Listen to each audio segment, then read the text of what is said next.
Thank you for joining us, everyone. We're going to give it a couple minutes to fill the room here.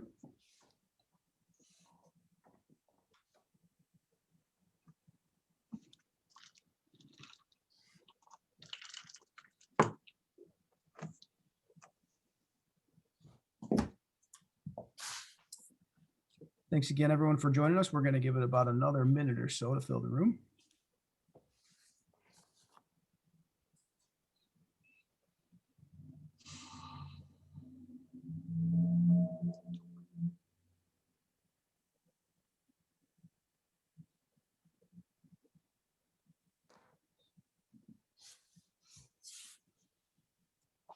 Thanks again, everyone, for joining us. We'll give it about 30 more seconds to fill the room here.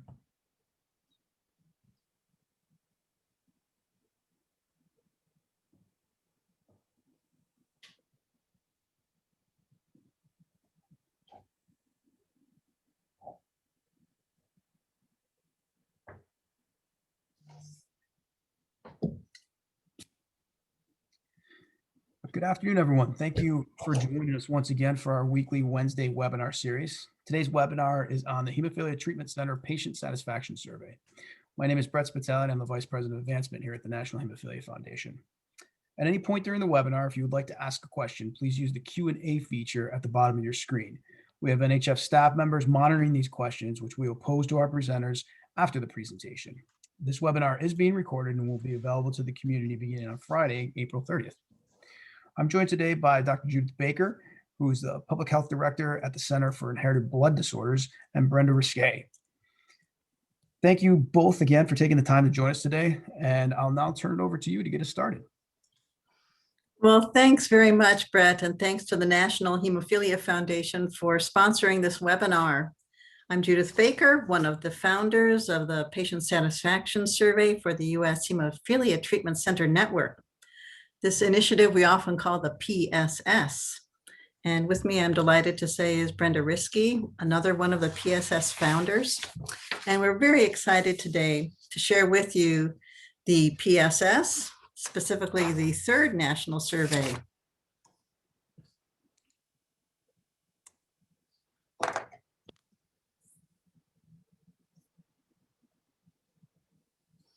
So why is a survey that examines patient satisfaction for the entire HTC network important?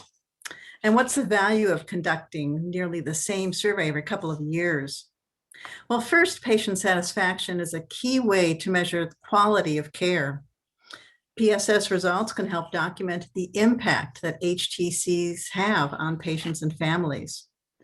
So hearing directly from the HTC patients and their caregivers, we can learn what HTCs are doing well and in what ways HTCs could focus on improving their services. The PSS gives us vital information and feedback on team-based care. Physicians, nurses, social workers, and physical therapists, they are the core team members. Teams are recommended in national and international guidelines for people with hemophilia.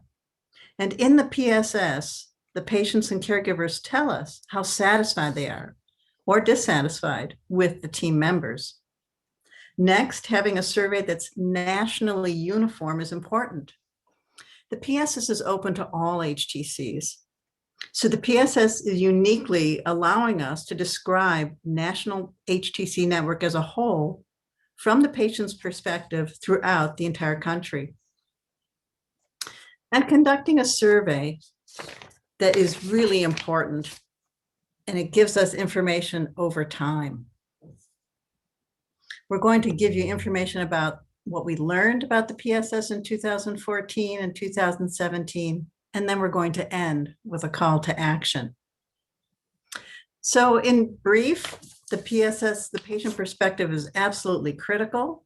It's not sufficient for us as hemophilia treaters just to say we do a good job. We need to hear from our patients and our caregivers, and we need to hear it in a uniform way.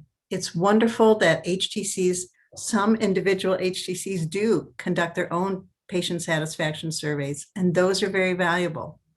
But every couple of years, having a nationally uniform survey is exceptionally valuable. It can give us trends over time. and help document the value of HTCs, not just to patients, which is very important, but also for the advocates, for national advocacy that numerous organizations conduct, for state advocacy, and for regional advocacy. And it also helps us report on government initiatives, such as Healthy People 2020 objectives for the nation. They include adolescent transition, and that is one of our goals as HTCs and one of the federal goals for the nation. So if we look at patient satisfaction from a scientific perspective, it's kind of exciting to me that there's an emerging body of research on patient satisfaction. And increasingly, it's documenting that satisfaction is associated with better healthcare. It does have an impact on health outcomes. We're learning a bunch of things. We're learning that when patients and providers share decision-making, and there are positive interactions between patients and their healthcare providers, those two things combine to influence patient satisfaction. We're also learning that when patients are more satisfied, they're more likely to follow treatment plans, and that can also lead to improved health outcomes. So it's good to note that shared decision-making is one of the questions on the PSS. Shared decision-making is also a priority of HRSA, one of our HTC funding agencies in the federal government. So this is a quick overview of what we measure. The measures are basically identical from year to year, and this is now our third national PSS. We measure patient demographics to help us characterize the people who complete the survey. We look at their age, we ask about race, ethnicity, gender, diagnosis, and severity. For the hemophilia patients, we ask about their inhibitor status. We ask about the number of HTC encounters. And this year, for the first time, we're asking about telehealth. The next basic category in the PSS is satisfaction. Satisfaction with the core staff, the doctor, the hematologist, that is, the nurses or nurse practitioners, physician assistants, social workers, physical therapists, and pharmacy staff. We also ask about satisfaction with a variety of HTC services, HTC care processes, and about adolescent transition services. A third category we ask about is barriers to care. Barriers, whether or to what extent, insurance, language, and now COVID. COVID's a new question. To what extent, how frequently they were a barrier to getting needed HTC services. And lastly, there's a whole section of the PSS that is open for individuals just to write in any comments that they want. Telehealth, we're also excited to say, was one of the new questions this year. So this shows that the PSS can be nimble as well as consistent over the 3 different time periods. So I'm going to hand this over to my good colleague, Brenda Riske, who's going to provide information about the surveys, about what we've learned, and a call to action. So Brenda. Pardon me. Thank you, Judith, and welcome to all the audience. As Judith mentioned, my name is Brenda Riske, and I will talk about the 2 patient satisfaction surveys conducted to date in both 2014 and 2017, and some of the results from these surveys, as well as giving you a preview of the newest version for 2020. In this slide, you can see the results of the surveys, indicating the numbers of participants and the HTCs that participated in sending out the surveys. These numbers included both online and paper surveys in English and Spanish. And as you can see, in 2014, 96.4% of all HTCs participated and 92.7% in 2017. All the regions across the country were represented. This large percentage of HTC participation indicates that these data represent the scope of patients served across the US. And the numbers you can see of participants, the respondents in both 2014 and 27, is around 17, 18% of the total population. So we're hoping to improve that for 2020, but this is actually quite a good response rate in surveys of this type. As some of you are aware, the HTCs are organizationally divided into 8 regions at the national scale. For purposes of this data analysis, however, we collapse these regions into 4 US Census regions. We did this so we could compare data across other national surveys looking at similar data. And this will be demonstrated in a later slide. What did we learn from the survey results? These next few slides will highlight results from both the 2014 and 2017 Patient Satisfaction Survey. Data on this slide demonstrate the reported high level of satisfaction, over 90%, with overall HTC care, regardless of the respondents' region where they lived, their gender, their race, or their ethnicity. So while these data are for 2014, there is little change in the data in the 2017 survey.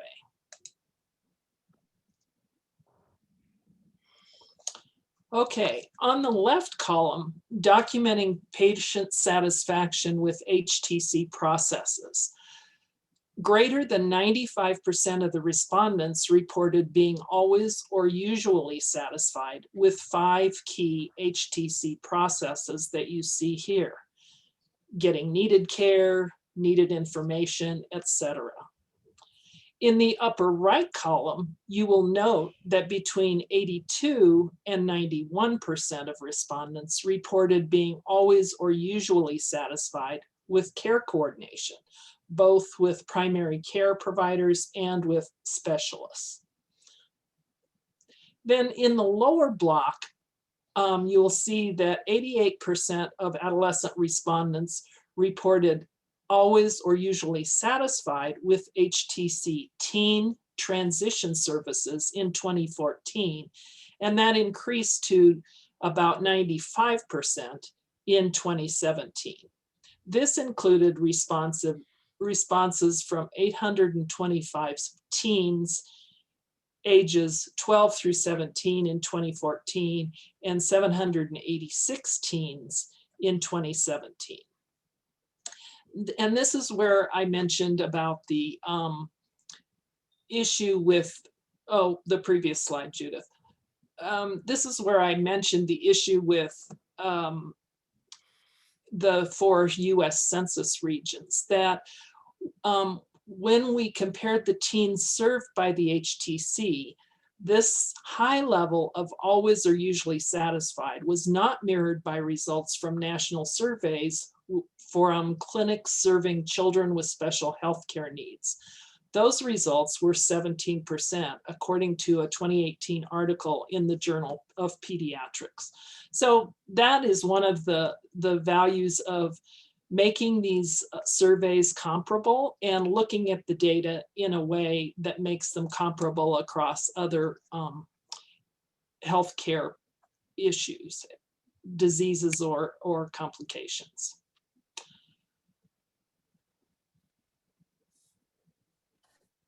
Okay, how do we disseminate the information from these surveys? We share patient satisfaction survey results with the public by creating and uploading one-page, high-priority topic briefs. These topics are chosen by the PSS Dissemination Work Group. And the work group consists of numerous people, which we will see later in the slides. Also included on this website are posters that have been presented and the first PSS survey that was published in the journal Hemophilia in 2020. And that's the article in the upper right. I want to give a shout out to a staff member at the University of Colorado, Marilee Ashton, who deserves credit for both creating these one-page briefs and maintaining the website. Hopefully she's listening and she's blushing now. Okay, the good news here is, as Judith mentioned, we talked about barriers to care, and one was insurance problems. And when you see here on the red bar on the left, the number of patients who always reported problems with insurance. And in 2014, it was 21%, but that decreased by half to 9.8% in the 2017 survey. We believe that this likely reflects the implementation of the Affordable Care Act's Medicaid expansion in many states, and includes the provision to allow children to be on their parents' insurance plan to age 26. So these are the kinds of data that are helpful for us as treatment centers and as advocates for the NHF, for HRSA, for any number of federal agencies to see that things are improving.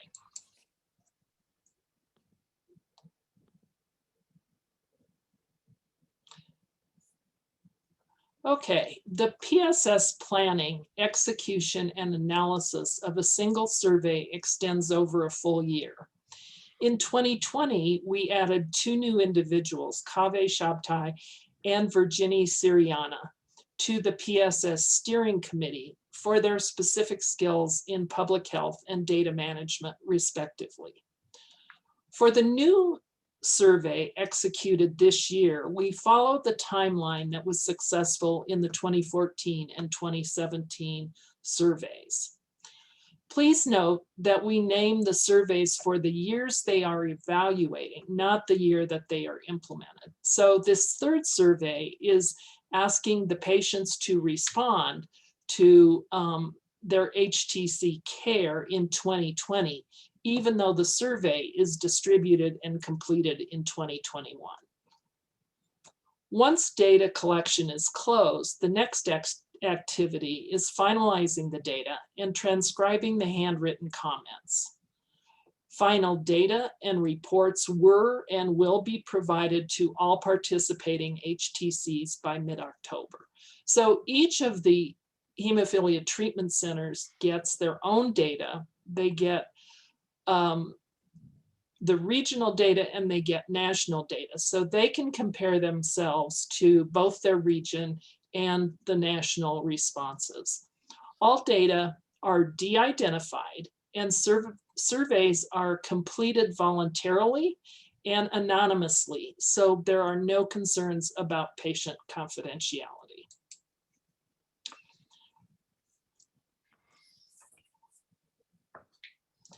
We thank and acknowledge the patients, parents, guardians, and caregivers for their participation. We also thank the staffs at the treatment centers and the regional administrators and directors who help disseminate information on how to implement the survey. We acknowledge the dissemination work group with representation from the various agencies and organizations listed here. We specifically thank Hemophilia of Georgia for providing funding for the Spanish translations, and the University of Colorado for funding all data management. So they actually get, the University of Colorado gets all, which is my home institution, gets all the paper surveys and someone inputs them into the database and then combines those with the online surveys. We also acknowledge the Patient Satisfaction Steering Committee who revised, trained, and implemented the survey through the regional administrators and treatment centers. Please note that the survey does not have designated specific funding except that which is provided by the HRSA regional grants and the individual treatment center 340B programs, which generally provides funding for staff at the treatment centers. The steering, and just a note, the steering committee has no conflicts of interest.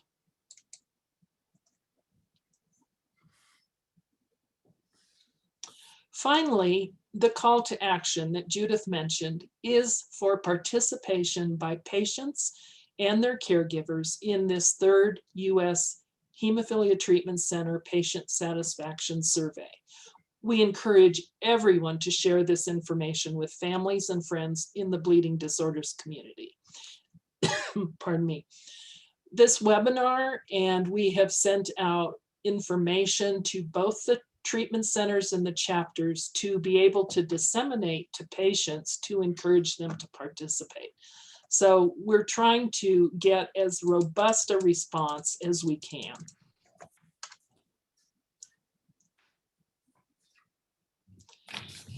Then finally, the call, or whoops, we will now take any questions and remind you of the website that you see on this slide is where the HTC survey can be taken online. So if a patient wants to go online and take the survey, they select their treatment center from the drop-down menu, and then they can just fill out the form. And we also provide you on this slide with a couple of the graphic advertisements for the survey that have been provided to the treatment centers and chapters, letting patients and their caregiver know that the survey is now open. And we're hoping that people use this to put in their chapter newsletters or their online newsletters, whatever is the best mechanism to do that. But we really would like to get the word out. So that's the end of our formal presentation. Thank you so much. And Brett is going to field questions now, and we look forward to hearing what questions you may have from this. Thank you so much, Brenda. Thank you, Judith. We appreciate it. We've got a large and fairly active audience, so we have several questions that have come in. And I'll start right from the top here. This is a two-part question, and I see Dr. Valentino has joined us as well too. Len, we'll ask you to feel free to chime in at any point. This first question is a two-part question. If an issue becomes apparent in the results of a survey of a certain HTC, how does the team approach the needed change?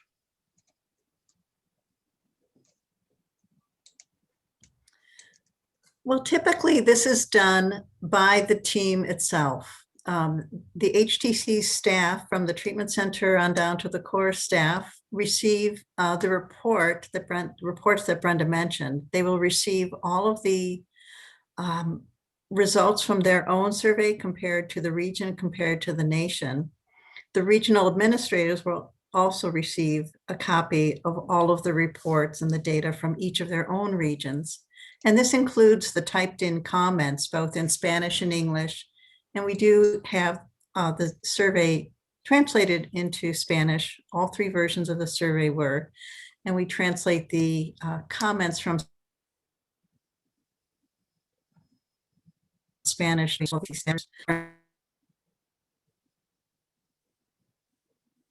Not fluent in Spanish. So these results and reports are discussed by the teams and incorporated in their initiatives for quality improvement. Brenda, do you have anything I may have missed on that? No, I think you covered that very well. Thank you. And the second part of that question is, if an issue becomes apparent that goes across all the HTCs in a region, how does the team approach the needed change in that scenario? Okay, I'll take a first stab. As an active regional administrator, we have, communications mechanisms that are structured. All of the regions do. There's regional administrators and regional directors throughout the U.S. HTC network. That has been a requirement by HRSA and encouraged by CDC since 1990. So there are regional structures for communication. Every region has an executive or a coordinating committee.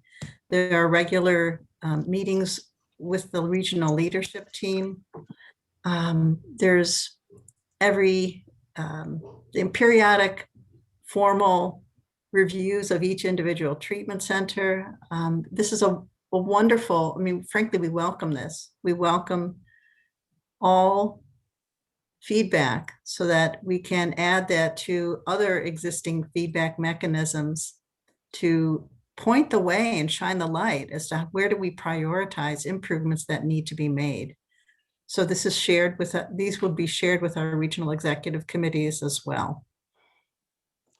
And I would just like to add that I'm now a retired regional administrator, but when I was active and participated in the 2014 survey, we actually had not a sort of a region-wide issue, but a particular center that had fairly negative comments. And those very specific written comments that Judith mentioned before that were on the end of the survey, as well as the ratings on the other people. One of the healthcare team members, for example, was rated consistently a little below what we would have expected. And so we did some discussion with that team to see how they might address that internally. And then we looked at the data after in the next survey to see if that had improved, and it actually had indeed improved. So we hope that people are taking, the treatment centers are taking these data very seriously and responding to that. Great. Thank you both for that. Next question that comes in, was patient perspective or input included in the design of the survey?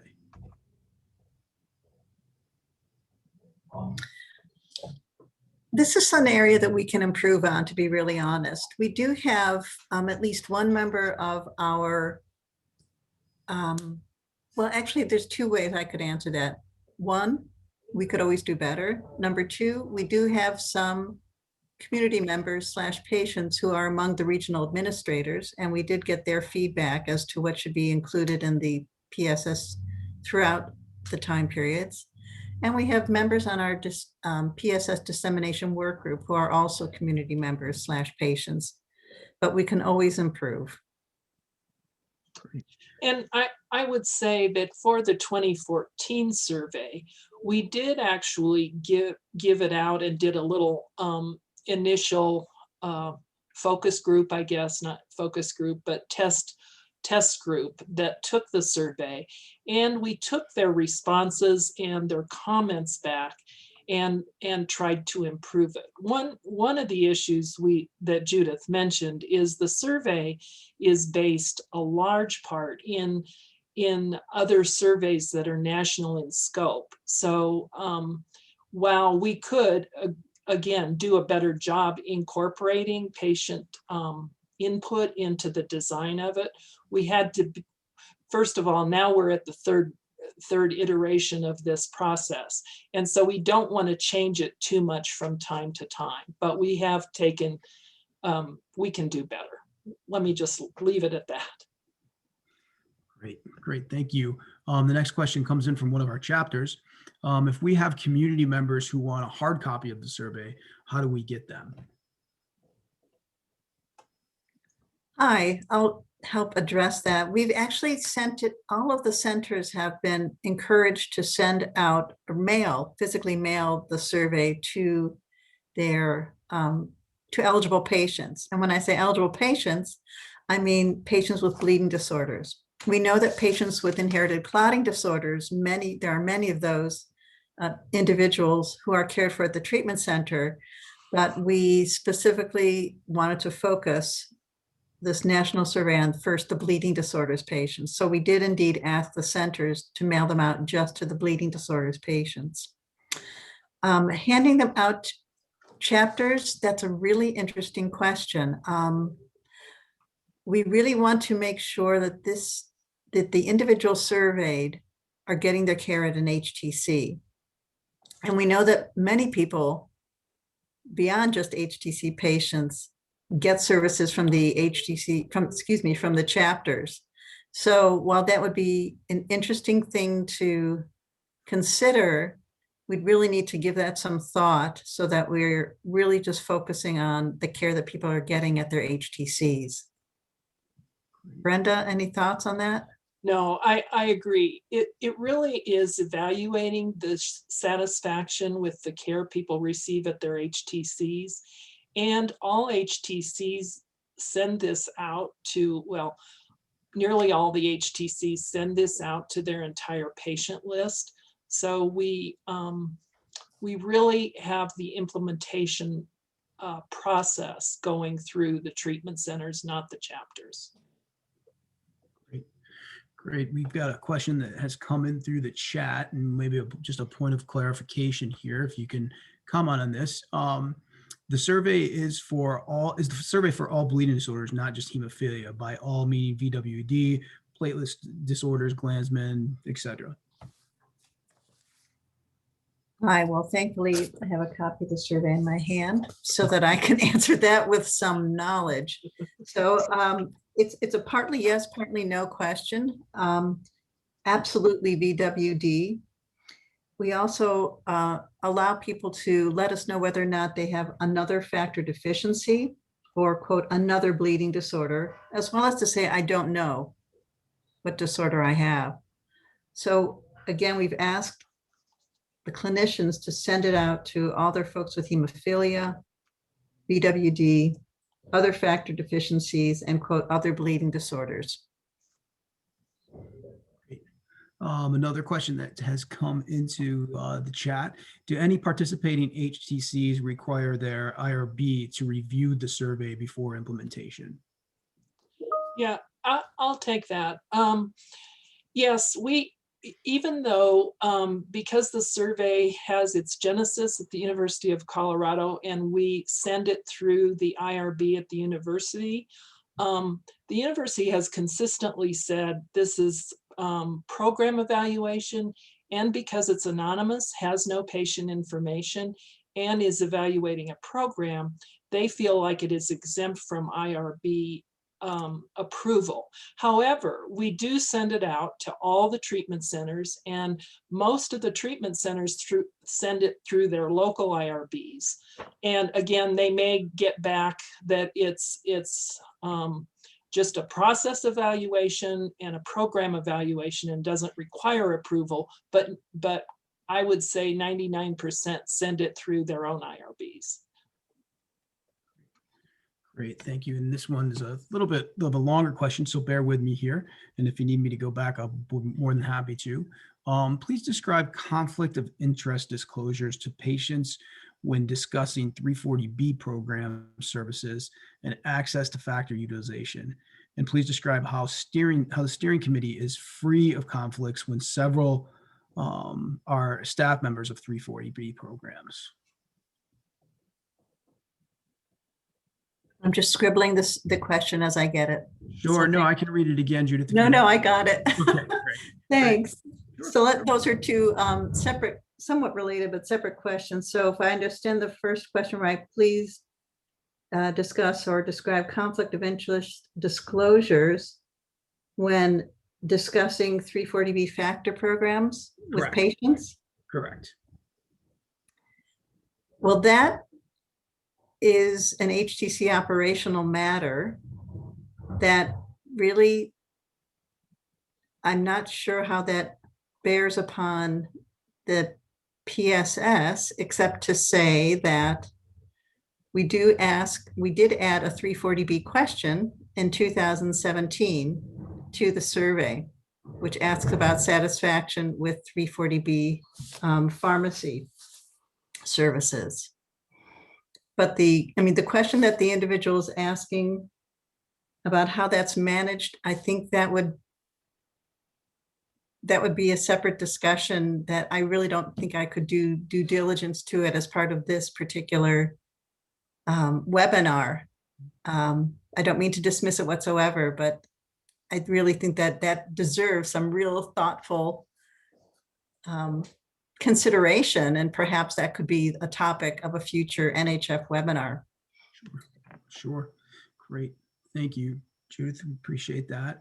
The next question comes in. How did you ensure that you get a diverse response from the patient population in the survey? I love that question. So thank you. Because that is so near and dear to our hearts and something that we've watched. The first step is to make sure that that the centers are sending out to their active patient populations. And they do. And the second, and frankly, there are very few centers who have not participated. We've been really thrilled that over 90% of the centers in both 2014 and the 2017 surveys did participate. So that's really astonishing, because they got no extra help, no extra monetary support, no extra staffing support to do this. Secondly, we carefully examine the extent to which the respondents' demographics reflect the overarching HTC patient base. And we can do that through comparing the responses through the hemophilia and thrombosis data set, or comparing them to the HTC patient population profile as part of the CDC surveillance. So we do monitor the demographics. And that's something that we do report on. We didn't show it in these slides, but you can look at the manuscript that was published to see that there was good representation by age, by gender, severity, race, ethnicity. And then a third thing to do is, really looking at language. And that's one of the reasons that we've consistently translated and made available the survey in Spanish, as well as online and paper surveys. And the paper survey can be given out at clinic as well. So those are a couple different mechanisms that we've employed to enhance the representativeness of the survey. And we were really pleased to see that between the first and second surveys, the representation around the country has improved, frankly, as well.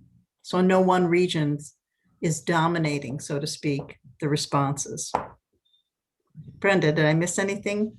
No, I think that's, you covered the issues. That it's an important topic when you're looking at trying to report this out in a manuscript, because we really want it to be representative. And so we closely monitor and I think the respondents with von Willebrand's versus hemophilia, we look at those very broadly as well. And so we are trying to be we're reporting this as representative of the entire US population served by treatment centers. And it's pretty closely reflected in that. Great, thank you. The next question comes in.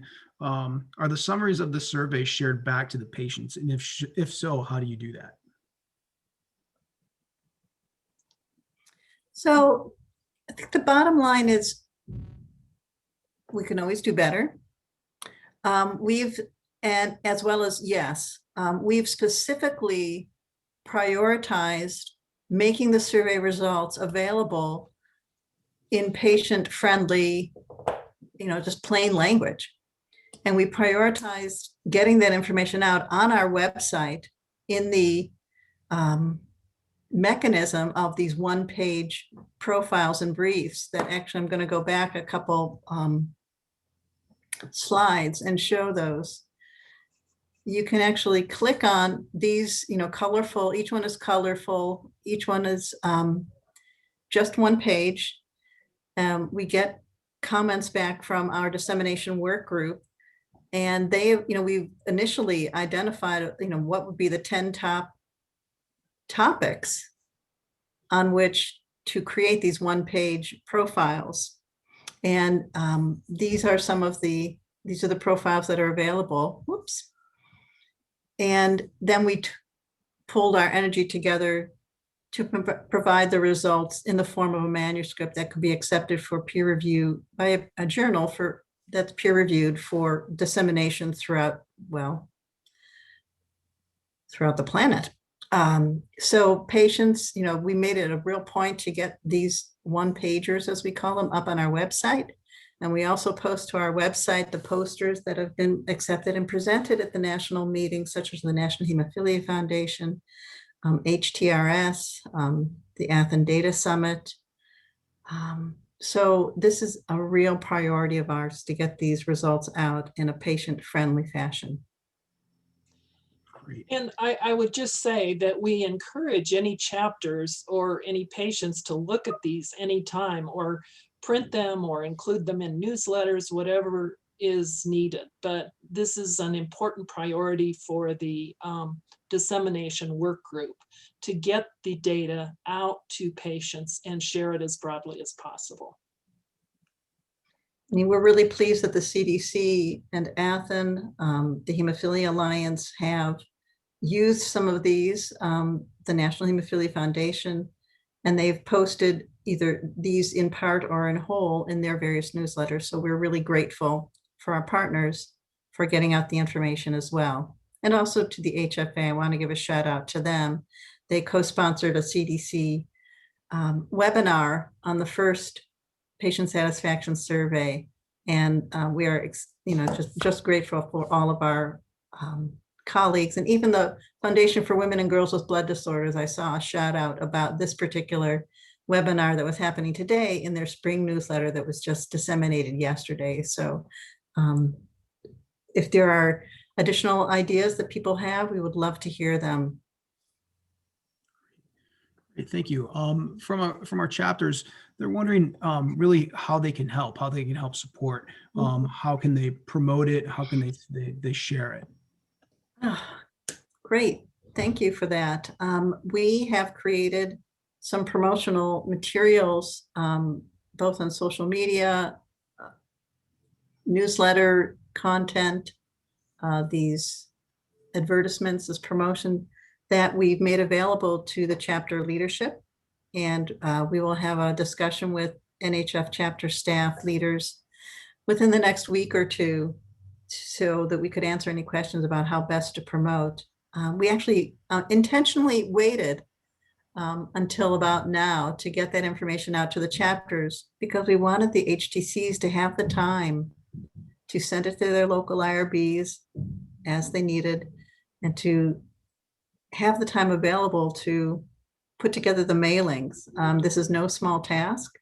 We're still living in the time of COVID, where some HTC staff have been diverted to still COVID duties. So we wanted to make sure that the HTC staff had the time to send it out to patients before we asked the chapters to consider helping us promote. But now we're about ready for chapter promotion. And we even asked NHF to, frankly, reschedule this webinar from February to now, because now we think we're ready. So we welcome the chapters helping promote. Great.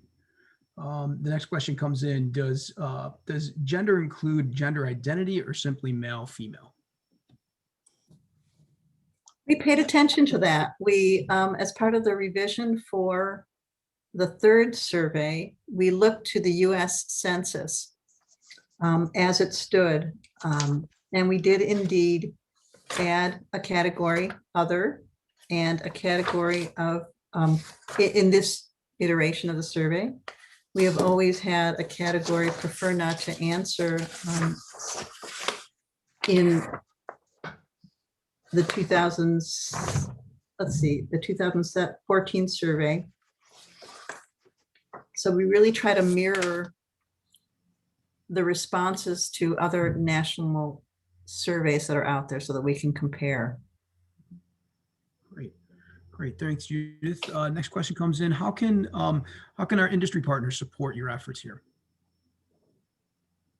Well, that's an interesting question.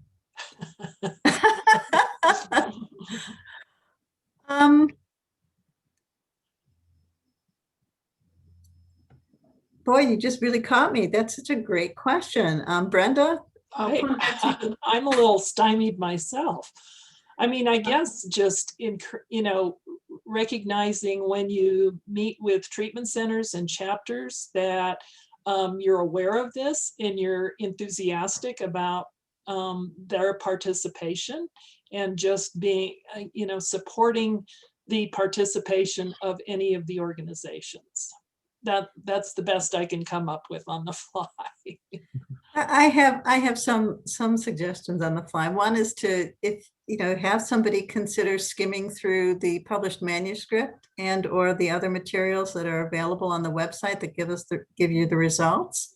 We're really hoping that all of our partners, our industry partners, our chapters, our HTCs, will use the data for advocacy, to advocate on behalf of the patients. And the bottom line is patients and patient care and patients getting access to HTCs, because the data that we have seen shows that if an individual, if a male with severe hemophilia obtains care at an HTC, that will enhance their lifespan, that will reduce their bleed-related hospitalizations and costs. So anything that the industry partners can do to foster policy that will enhance patient access to HTCs and for HTCs to have optimal reimbursement, not just adequate, but optimal reimbursement for the array of HT services and to support the staff salaries, team-based care.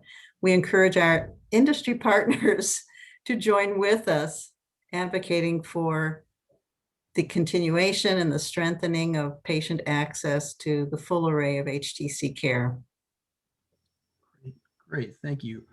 The next question that comes in is, what is the percentage of patients with hemophilia versus patients with VWD that are responding? Oh, I don't know that off the top of my head. So I think that off the top of my head, I'd have to frankly look at the manuscript. But at the HTCs themselves, about 30% of the patients have VWD, approximately. And I think we got fairly close to that in the PSS itself, but I would frankly have to myself go back to the manuscript to verify, but that's publicly available. Great. One of the questions from the chapters, maybe a point of clarification here. Do we go to the website to retrieve the survey, or do you all send them out to the treatment centers via email? We send out the paper survey, but the paper survey cover letter itself has a link to the online survey. So when patients receive the paper survey at home, they can choose to complete it in paper and return it by mail, or they can just go to their laptops or the computers and complete the survey online, because the link again is on the paper survey itself. Great. What are some of the strategies you're taking on to increase the response rate? Promotion, this webinar, for example. Again, this project has no specific funding, no outside funding. So we did not send reminder calls. We do not do any kind of reminder emails. When I say we, I mean the HTCs themselves are not obligated to do any of that. They just send out the survey. But the promotion that the chapters might do, that the national organizations might do, that the HTCs might do themselves through whatever newsletters or social media they have, that's within their capacity. That's what we are doing to try to increase the response rate. And I have to say, with the 2014 survey, we didn't do nearly as much promotion with the chapters, as much follow-up with the treatment centers, et cetera. And we still got over 5,000 responses from patients. But I think this year, we're likely to have more and more responses. It's been sent out by some of the treatment centers and been promoted since March, but we have all to date way over 2,000 responses already. So we're really hopeful that some of these kinds of publicity activities are really going to help enhance people and get as many people to respond as possible. Great, thank you. We have one last question that's come in here. You addressed the translation into Spanish, but are there any other languages that the survey is offered in now? And if not, will that be offered in different languages in the future? Oh, that's a really good question. It's really important. And I'm based in the Western United States. I'm based in Los Angeles, where there's a great number of individuals who speak many, many different languages.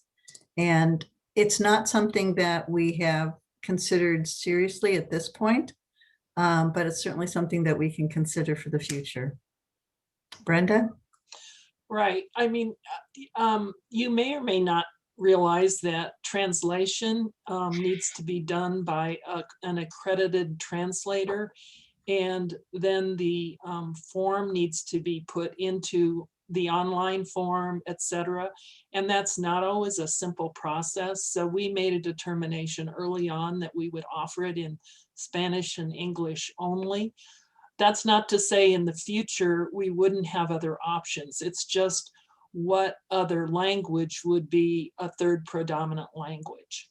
And we don't know that.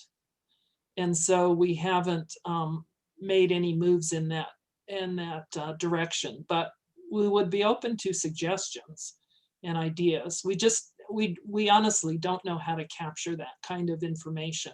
What would be the next best language to include? And Brenda and Judith, I lied. I'm going to try to squeeze in one more question on you here. I think this one's rather timely. Has COVID disrupted any of the implementation or the processes of the survey process? Boy, that's a good question. Before, we've been very attentive to this throughout, and we still are throughout the entire process. So we're hoping not.